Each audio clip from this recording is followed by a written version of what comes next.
Bonjour à toutes et à tous. La Ville de Farnham souhaite mettre sur pied un projet résidentiel éco-responsable, inspiré des bonnes pratiques d'aménagement, lesquelles permettraient, entre autres, de protéger de façon pérenne un important milieu naturel actuellement non valorisé. Ce projet mettrait en place un milieu de vie de qualité où l'aménagement d'espaces publics et de réseaux récréatifs permettrait de créer un secteur dynamique, adapté et profitable aux personnes de tous âges. Nous vous présentons la vision et la planification proposées pour le projet du domaine résidentiel nommé La Tourbière, situé au sud de la route 104 et à l'ouest de la rue Jacques-Cartier Sud. Débutons par la situation géographique. Localisé au sud-ouest du périmètre urbain, et d'une superficie de plus de 735 000 m², le secteur est localisé à proximité de la route 104, lui procurant une facilité d'accès. Au niveau du milieu environnant entourant le site est localisé à proximité d'une aire commerciale et il est situé en bordure d'un autre projet de développement domiciliaire, le domaine du Sentier. On peut aussi noter la présence d'une importante servitude de gaz naturel qui ceinture le site en parallèle à la route 104. Une emprise ferroviaire désaffectée traverse aussi le site. De plus, le site est bordé par d'importants champs agricoles en culture au moment où on se parle. La protection des milieux naturels, le bien-être des citoyens, les sentiers pédestres de qualité, la connectivité du réseau de transport actif, la perméabilité des sols et l'utilisation d'énergie propre en transport, de même que la construction écologique et efficiente, sont les différents éléments et les différents principes qui ont guidé la conception du développement. Le tout pour en faire un quartier où il fait bon vivre. Au niveau des ambiances souhaitées, créer un milieu sécuritaire et paisible, créer un milieu orienté vers l'environnement, créer un milieu et un esprit de communauté pour le développement. Un projet d'une telle importance nécessite une vision claire et précise. Planifier un projet de développement orienté vers une conservation optimale des milieux naturels, en mettant en valeur les boisés existants et en utilisant des procédés soucieux de l'environnement. Ce projet mettra en place un lieu de vie de qualité où l'aménagement d'espaces publics et de réseaux récréatifs permettra de créer un secteur dynamique, adapté et profitable aux personnes de tous âges. Le projet prévoira des infrastructures et des aménagements qui assureront une rentabilité et permettront au projet de perdurer pour les générations futures. Le projet maintenant. Dans un premier temps, parlons des zones de conservation. Vous allez être en mesure de comprendre pourquoi le projet se nomme « Projet de développement de la Tourbière ».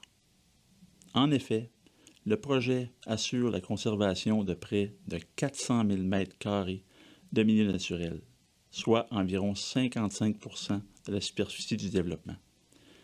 Cette superficie représente 2 fois celle du centre de la nature et équivalent à 56 terrains de soccer, ce qui est peu dire. La superficie est plus grande que la superficie totale des parcs et espaces verts aménagés sur le territoire, incluant le centre de la nature. L'ensemble de la tourbière boisée, ainsi que le cours d'eau verbalisé, sont inclus dans la zone de conservation protégée. De plus, une zone tampon de 10 mètres de profondeur prévue au pourtour du projet a été ajoutée à la servitude de conservation projetée, afin d'assurer une protection maximale. Une importante étude portant sur les milieux naturels a été réalisée au préalable à la planification du projet. De cette étude, plusieurs engagements ont été pris par la Ville de Farnham, et ce, auprès du ministère de l'Environnement. La Ville doit s'assurer que les eaux de ruissellement des propriétés adjacentes au milieu naturel soient dirigées vers ces derniers. Aussi, mettre en place des bouchons aux extrémités des fossés pour conserver l'eau et ainsi alimenter les milieux humides. De plus, conserver une bande riveraine naturelle pour la branche du cours d'eau. En plus de notarier une servitude de conservation assurant la protection de ces espaces de façon pérenne. Il est à noter que plusieurs activités actuellement perturbent le site. En effet, plusieurs sentiers de VTT, plusieurs sentiers pédestres non balisés, des cabanes de chasse, certaines coupes forestières et chemins forestiers font en sorte de perturber l'écosystème du site. Développer en partie le site permettrait d'assurer une meilleure protection du milieu. Voici le plan de développement. Sur ce plan, nous pouvons constater les éléments suivants. Les limites de la propriété municipale en jaune, le terrain appartenant à un particulier en orange, les servitudes de conservation données par le certificat d'autorisation de 2017 par le ministère de l'Environnement en vert, les terrains développables en pointillés blancs, ainsi que les bassins de rétention en bleu. Il y a 5 bassins de rétention des eaux de surface répartis sur l'ensemble du site. Nous y reviendrons plus tard avec les détails d'aménagement. Nous pouvons voir sur le plan les accès au site. En fait, il y en a 2, une par le chemin de l'Orme et une autre par la rue Jacques-Cartier Sud, la route 235. Nous sommes à même aussi de constater les différentes voies de circulation ainsi que les lots développables. Pour des fins de présentation, nous avons divisé le plan en 3 secteurs agrandis. Sur les 3 agrandissements, vous êtes à même de constater qu'une artère collectrice compose principalement le réseau routier du développement. De part et d'autre de cette artère, plusieurs rues locales viennent compléter le développement, permettant ainsi d'assurer la desserte de plusieurs typologies résidentielles.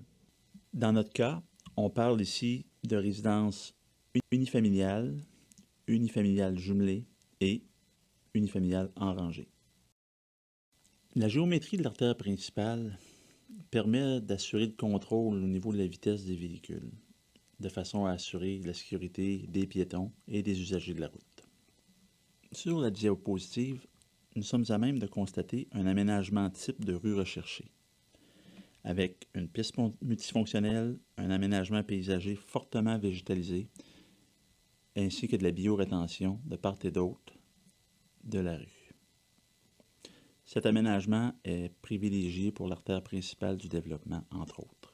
Sur le plan, en pointillés rouges, nous pouvons voir la piste multifonctionnelle ainsi que sa connectivité avec le milieu, soit avec le développement résidentiel, le domaine du sentier, le pôle institutionnel, le centre-ville et la piste cyclable régionale, la Montérégiade. Le projet de développement comprend la construction de 436 unités d'habitation réparties comme suit. 194 unités d'habitation unifamiliales isolées, 186 unités d'habitation unifamiliales jumelées et 56 maisons unifamiliales en contigu, communément appelées en rangée. Le projet est réparti sur 5 phases. Différents outils réglementaires seront utilisés afin de faciliter la mise en place d'aménagements divers. Afin de vous permettre de comparer l'envergure du projet, nous vous présentons le tableau suivant. À la lecture du tableau, nous pouvons voir que le projet du domaine du sentier comporte pratiquement le double d'unités d'habitation par mètre carré que le projet de la Tourbière. Le projet de la Tourbière s'apparente beaucoup plus à un quartier existant, tel le quadrilatère Yamaska, Saint-Bruno, Marguerite et Violette.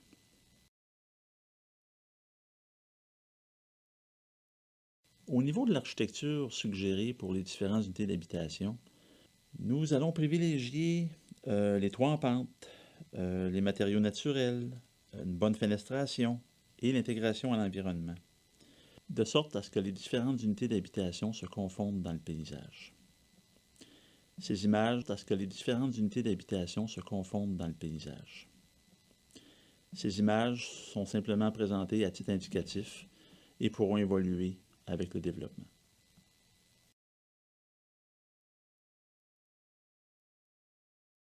Comme promis, laissez-nous vous reparler des 5 bassins de rétention. Ceux-ci seront répartis à 5 endroits stratégiques sur le développement, permettant de régulariser la gestion des eaux de surface. Les intentions sont de recréer pratiquement un parc à chacun de ceux-ci. Ainsi, un certain volume d'eau sera maintenu à l'intérieur de ceux-ci en permanence, permettant un véritable aire d'agrément et ainsi à la population d'en profiter au maximum. Ces bassins seront aussi fortement végétalisés afin de recréer une véritable flore urbaine. À l'intérieur de la tourbière, un réseau de sentiers de plus de 2 km sera aménagé. Celui-ci sera supporté par un stationnement incitatif pour les usagers provenant de l'extérieur du développement. La piste multifonctionnelle longeant la collectrice aura une distance de près de 3 km et permettra de relier, comme nous l'avons dit plus tôt, à l'ensemble du réseau local de pistes multifonctionnelles. En terminant, nous pouvons dire que le développement de la tourbière représente le développement naturel de la ville. Et ce, car le projet est localisé à l'intérieur du périmètre urbain, à proximité des accès rapides aux voies de circulation, il est connecté au réseau de transport actif et situé à proximité d'une zone commerciale importante. Ceci conclut donc notre présentation et nous espérons que vous avez apprécié. À la suite de cette présentation, nous vous invitons à compléter le sondage disponible en ligne du 12 au 19 juin au www.ville.farnham.qc.ca/tourbière. Vos réponses permettront de guider les prochaines étapes du projet en fonction de votre position sur les priorisations environnementales à privilégier. Votre appréciation est importante pour nous. Aidez-nous à bonifier ce projet éco-responsable pour qu'ensemble, nous soyons la suite. Merci à l'avance pour votre implication.